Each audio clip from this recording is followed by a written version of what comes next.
Bien, como caso clínico les voy a presentar a un paciente, un chico de 17 años, un apasionado de fútbol. Él no presenta antecedentes previos hasta la consulta. Refiere haber estado jugando al fútbol y por un dolor que presentó al golpearse con un compañero, ¿sí? Consultan a la guardia. Inicialmente reciben un tratamiento analgésico, vuelven a consultar al día siguiente. Se observa que tiene una lesión en la rodilla, que estaba eritematosa, cálida, ¿sí? Caliente, aumentada de tamaño. Se le ingresa por servicio de traumatología, ven que tiene una artritis, se hace una punción, ¿sí? Esas características de la punción en un líquido turbio, con características características infecciosas. Inician tratamiento antibiótico, se envía a un cultivo, por supuesto, ¿sí? Y se lo interna en la sala de dicho servicio. Este paciente a las 48 horas presenta tos, fiebre y desaturación cuando se hace la consulta del servicio de clínica médica. Es evaluado por el servicio y presenta unos rales crepitantes bilaterales, por lo cual se solicita una radiografía de tórax, unos laboratorios, ya tenía algunos previamente, los cuales tenía una leucocitosis, ¿sí? Y en la radiografía se observa que hay radiopacidades bilaterales. El paciente hasta ese momento estaba hemodinámicamente estable, estaba taquicárdico. Bien.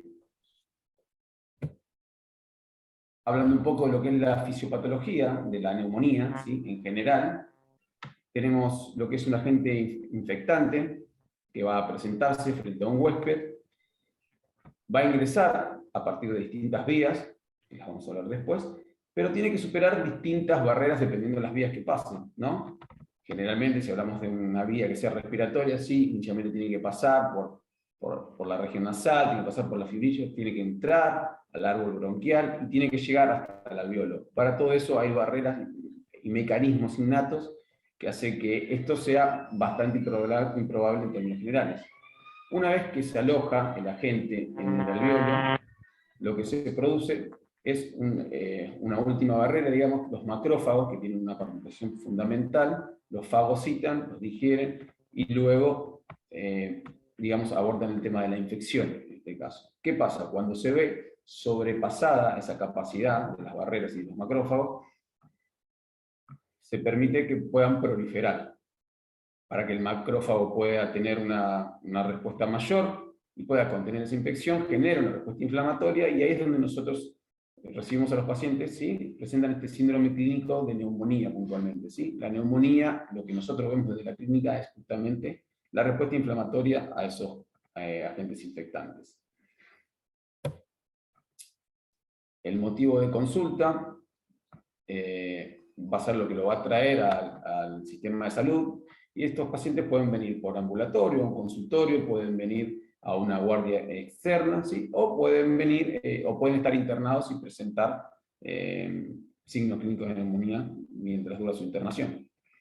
Los vamos a dividir principalmente en una neumonía adquirida en la comunidad y una neumonía hospitalaria. Y esto tiene injerencia, ¿por qué? Porque la epidemiología es diferente, porque hay agentes que son distintos y tienen pronósticos diferentes. Y además el paciente va a tener características diferentes.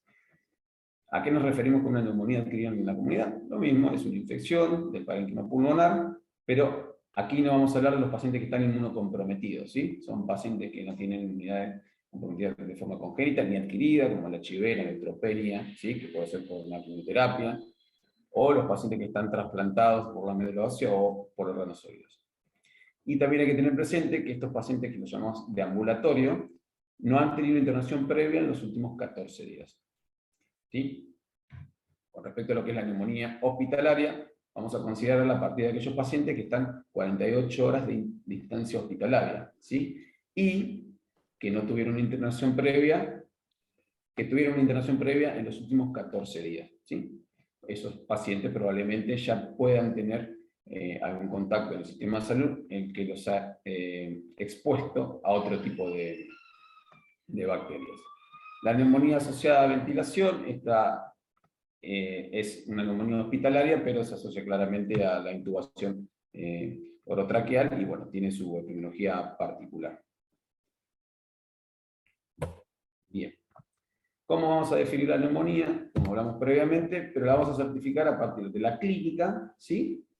Y para poder referirnos a la neumonía tenemos que hacer una radiografía que nos certifique que hay una ocupación pulmonar.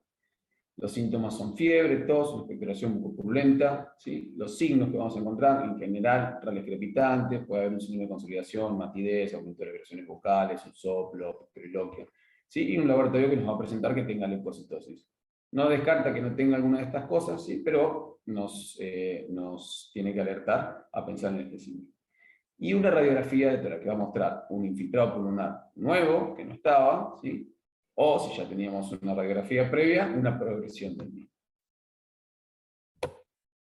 Bien, tener presente que los adultos mayores tal vez no presentan estos síntomas, pero sí presentan un deterioro cognitivo,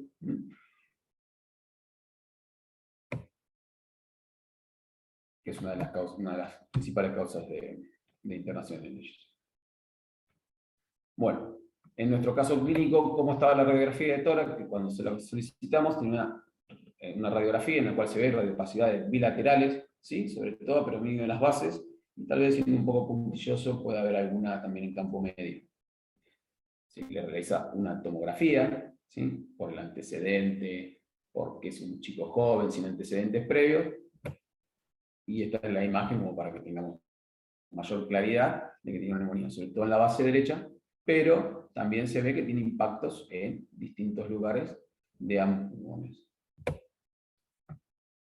En términos generales, para ver los distintos patrones radiológicos que podemos observar en las radiografías, ¿sí? Tenemos el patrón alveolar, más características tipo algodonoso, bien circunscrito a un lóbulo, ¿sí? Podemos tener patrón nodular, son más pequeños, suelen ser únicos o múltiples, puede haber un patrón intersticial, sobre todo en algunas neumonías atípicas características. Y podemos tener también bronconeumonías, ver también complicaciones, podemos ver abscesos, podemos ver derrame, podemos ver otras características, por eso siempre hay que pedir la radiografía. Los signos clínicos no son suficientemente sensibles y específicos como para poder determinar que el paciente está cursando una neumonía. ¿Y qué pasa si tenemos una radiografía normal? Tenemos la clínica, pero tenemos una radiografía que es completamente normal. Bueno, tenemos que pensar en qué tipo de paciente tenemos, ¿sí? Es un paciente que hacemos un diagnóstico precoz, tal vez, es un paciente que está deshidratado, un paciente que está neutropénico, ¿sí? Un paciente que tiene un antecedente que no conoce, ¿sí? o conocemos nosotros, y puede tener un hemocitis girovesi, o tiene un enfisema pulmonar. Con respecto a la gente, las vías de ingreso, como referí inicialmente, vamos a tener una vía por aspiración, ¿sí? Puede ser por inhalación, una vía hematógena o por contigüidad, ¿sí? La aspiración sobre todo la vamos a ver en pacientes ancianos, con alteración del sensorio, con alteración en la deglución. Hay que tener presente que las personas en sí tienen microaspiraciones en un 50%, no siempre se da la neumonía con la microaspiración, ¿sí? Pero a medida que vamos perdiendo funcionalidades y barreras, se va aumentando la probabilidad de generar la enfermedad. Bien, de forma inhalada, vector contaminada, tuberculosis, COVID, hantavirus. Y con respecto a la vía hematógena, sí, bueno, se producen bacteriemias que hacen siembras de los distintos gérmenes en distintos órganos, y ahí vamos a tener, cuando se instala en el pulmón, una neumonía. Y por contigüidad, bueno, alguna infección que sea pleural o del mediastino, también puede desencadenar una neumonía posterior. Bueno, siendo un poco más detallado con respecto a la fisiopatología, ¿sí? Relacionándolo con la clínica, tenemos aquí un alveolo, ¿sí? Tenemos la membrana alveolo capilar, y lo que vemos es que tenemos las bacterias o los virus o los agentes que ingresan hasta el alveolo, ¿sí? Y que se encuentran con los macrófagos. Estos macrófagos desencadenan una fagocitosis que, cuando se ve superada, liberan determinadas citoquinas, lo cual nos va a generar distintas cosas. La irritación del parénquima nos va a generar tos, ¿sí? El macrófago, con su liberación de interleuquinas, factor fibrosis tubular, fiebre. La IL-8, el factor granulocítico, ¿sí? Va a ser la leucocitosis, porque lo que hace es reclutar neutrófilos que van a ingresar del sistema sanguíneo hacia el alveolo, ¿sí? y de esta manera se va a generar con los macrófagos y los neutrófilos una fuga alveolar capilar, ¿sí? Que puede ser localizada, ¿sí? En una neumonía localizada, o si presenta estrés, más bien difuso. Eso va a generar una congestión a nivel pulmonar, y que es lo que nosotros vamos a ver en la plaqueta de tórax, ¿sí? Vamos a ocultarlo a partir de los rayos crepitantes, ¿sí? Y vamos a ver los infiltrados en radiografía de tórax. También se extravasan, ¿sí? Eritrocitos, por lo cual esos hematíes pueden producir cambios en la coloración del esputo. Podemos llegar a tener hemoptisis, sobre todo en un paciente que puede tener un estáfilo. Y, bueno, esa sobrecarga capilar hace también aumentar los requerimientos de oxígeno, se genera hipoxia, ¿sí? Hay un aumento para poder compensar en la ventilación, lo cual produce una alcalosis respiratoria, ¿sí? Un aumento de la frecuencia cardíaca, respiratoria, una alcalosis respiratoria, ¿sí? Y esto se empieza a convertir en un círculo vicioso que aumenta, produce mayor fuego capilar, mayor hipoxemia, mayor impulso respiratorio, ¿sí? El volumen de las secreciones aumenta, se puede generar broncoespasmo, y todo esto empeora la disnea, produce mala mecánica ventilatoria, y después esto puede desencadenar otras complicaciones, puede terminar en un estrés respiratorio, puede terminar en una sepsis, en un shock séptico. Bien. Dentro de los síntomas que presentan los pacientes, no siempre presentan todos los síntomas, ¿sí? La tos está en un 80%, ¿sí? En un 70% andan la fiebre, los escalofríos, la anorexia, la disnea. La sudoración, la expectoración suele estar en un 50%, el dolor periúrtico un poco menos, ¿sí? Cuando llega afectación de la pleura visceral, y la hemoptisis mucho menos, en un 20%. Otros síntomas que suelen presentar son más bien síntomas gastrointestinales, puede haber náusea, vómitos, diarrea, fatiga, cefalea, mialgias y artralgias, y esto sobre todo predominantemente en lo que son las bacterias que consideramos atípicas, que no son las de mayor frecuencia, que no tienen tos o tienen una tos irritativa, ¿sí? Discreta, y vienen más por estos síntomas constitucionales. Al examen físico podemos encontrar aumento de las vibraciones vocales, macridez percutoria, ¿sí? Desaparición del bullo vesicular, está dentro de los primeros signos, ¿sí? Después rales crepitantes, sobre todo la inspiración, y un suprarreducto ovario, dependiendo de que sea un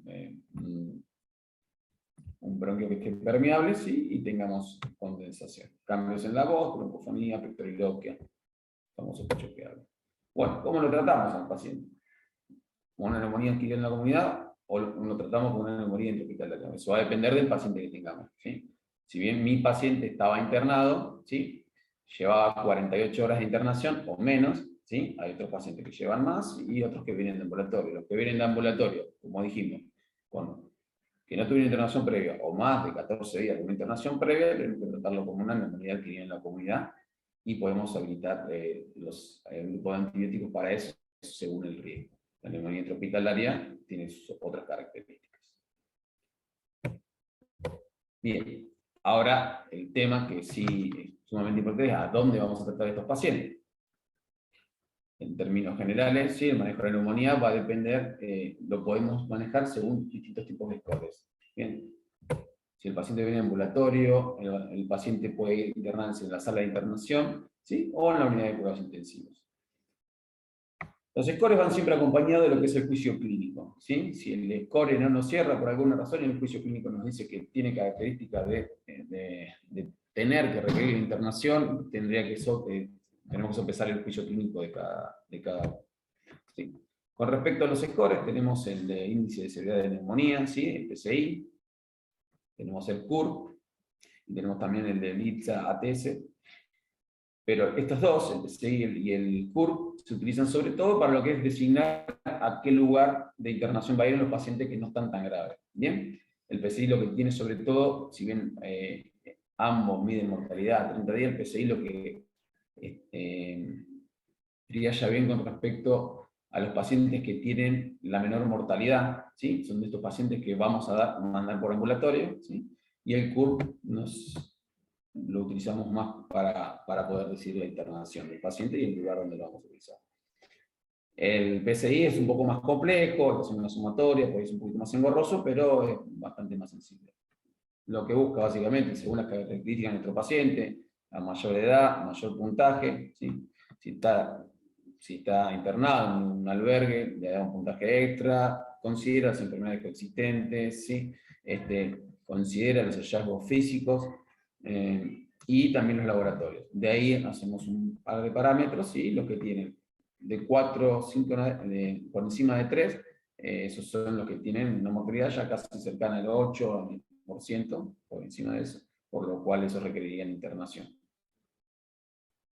Bien, con respecto al CUR, es un score mucho más sencillo, mucho más simple, incluso se puede hacer el CUR sin la urea, ¿sí? Y considera la edad, que ya a partir de 65 años aumenta la mortalidad en estos pacientes.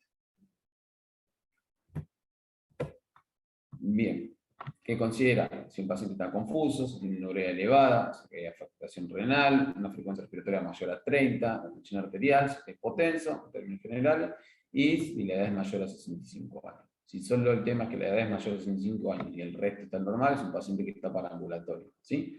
Si el paciente tiene entre 3 y 5 puntos, es un paciente que habría que considerar hablar con terapia intensiva. Si está en el medio, es un paciente que requerirá internación. A esto, si lo asociamos a una cinturometría, nos va a dar mucho más especificidad para elegir el lugar de internación del paciente.